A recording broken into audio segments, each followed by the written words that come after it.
So thank you very much for giving us the opportunity to interview you today. Can you tell us a little bit about GlobeLink Westar Shipping?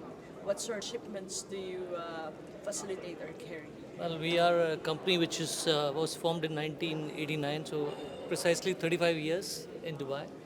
We started as Vestar Shipping and later we merged with a company called Globalink, which is our parent company based out of Singapore. We are a multinational company with a presence in around 36 countries. And myself and Sreekumar, we are commercial directors for this company, and we have been here in this organization. I've been in the organization for 26 years and he's almost 27, 28 years. So it's a long drawn work for us. And as a company, we are one of the leading freight forwarders in the region. Perhaps when we call ourselves, allow me to use this word, a local hero. Locally, we are quite big and quite established for the fact that we have been born and raised in Dubai, so we grow along with the Dubai growth. And we are into all kind of freight forwarding business, right from sea freight, air freight, LCL, and then we also have third-party logistics business and all. And within this freight forwarding community, we also have different verticals. Like we are very much specialized in automotive export, that is brand new car export. Then we do a lot of big projects, turnkey projects. Some of them, name with, are Dubai Parks and Resort. What we have seen here, one of the biggest amusement park, was completely done by us. As we talk, we have a huge footprint into Saudi Arabia. One of the second biggest amusement project in Saudi Arabia is being handled by us, called Qiddiya. So we are into all kind of shipping and forwarding verticals. As I said, being an early bird, quite deeply integrated with UAE shipping markets. See, apart from all these things, the specialty of the organization is that we are very closely knit in organization, and much of our staff is staying with us for last about 10 years plus, most of them. And we recently been awarded as Great Place to Work, and also Great Place to Work in the Middle East as well. So this is our biggest plus point, that if you want to get into any kind of projects or any kind of RFQs and everything, it's very easy for us to take decisions and moving forward and get the things done very fast. Let's discuss some more serious stuff, like Okay. the Red Sea situation. How is it affecting the business, if it is? Obviously, everyone has been part of this Red Sea crisis, and we have also going through it, and we are going through it. As a matter of fact, uh, basically, as I said, being an early bird, we are quite prominent player. So in terms of volume, if I have to talk about, we do close to 100,000 containers a year, close to 25 million kilo of air freight, and also those 100,000 containers has been affected to the extent those, not, I would not say from a perspective of revenue, I'm talking from a perspective of timeline. So most of our clients behind these containers are now facing extreme difficulty in scheduling and all, because They have expressed concern about the situation. yes, it's to do with, of course, the container availability. Secondly, the transit time from a 20 days has gone up to 45 plus days. So now we are more become like a problem solver for them.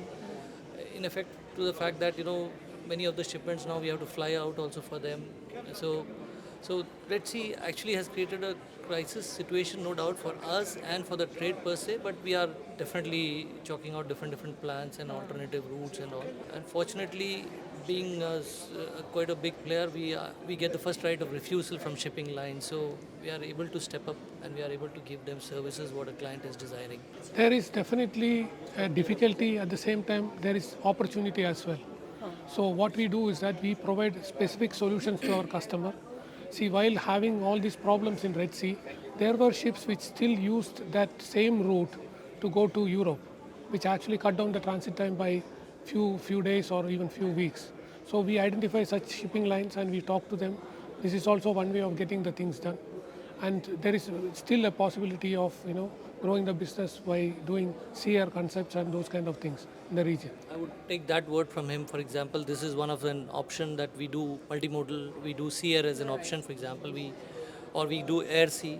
For instance, if there's a shipment which has to go from Europe into, let's say, Asia, and there is definitely these Red Sea crisis, and the cargo is urgently required, so we can always fly in the cargo as air, So and they then have from options. so we bring it by air into Dubai, and then we sea freight it. So it's called air sea. It's like a multimodal concept we engage into. So this is something which we have carved out, or different options we are now providing to clients and all those things. So this is what we have done. So as he rightly said, there are opportunities from crisis, and there is a lot of learning from any crisis. How does this conference help you?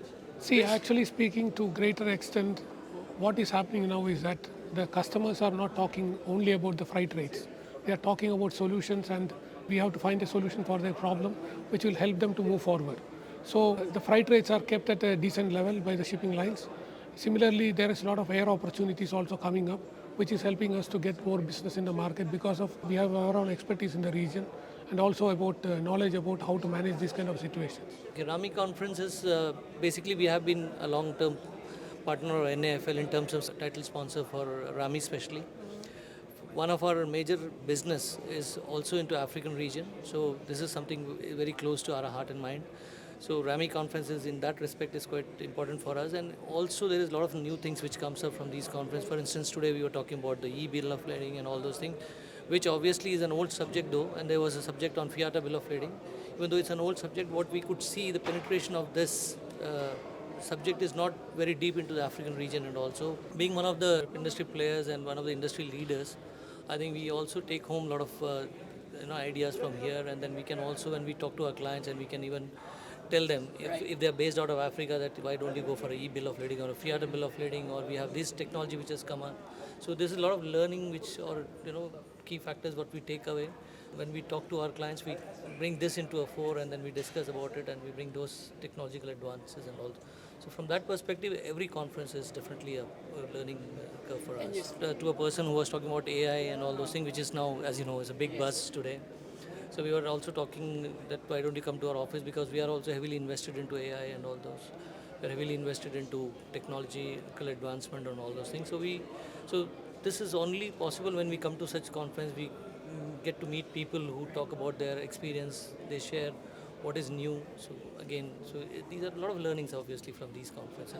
See, we also want to see that more representation from Africa. Not all countries are not represented yet. So we were looking for countries like DR Congo, Niger, those kind of Chad, even South Africa.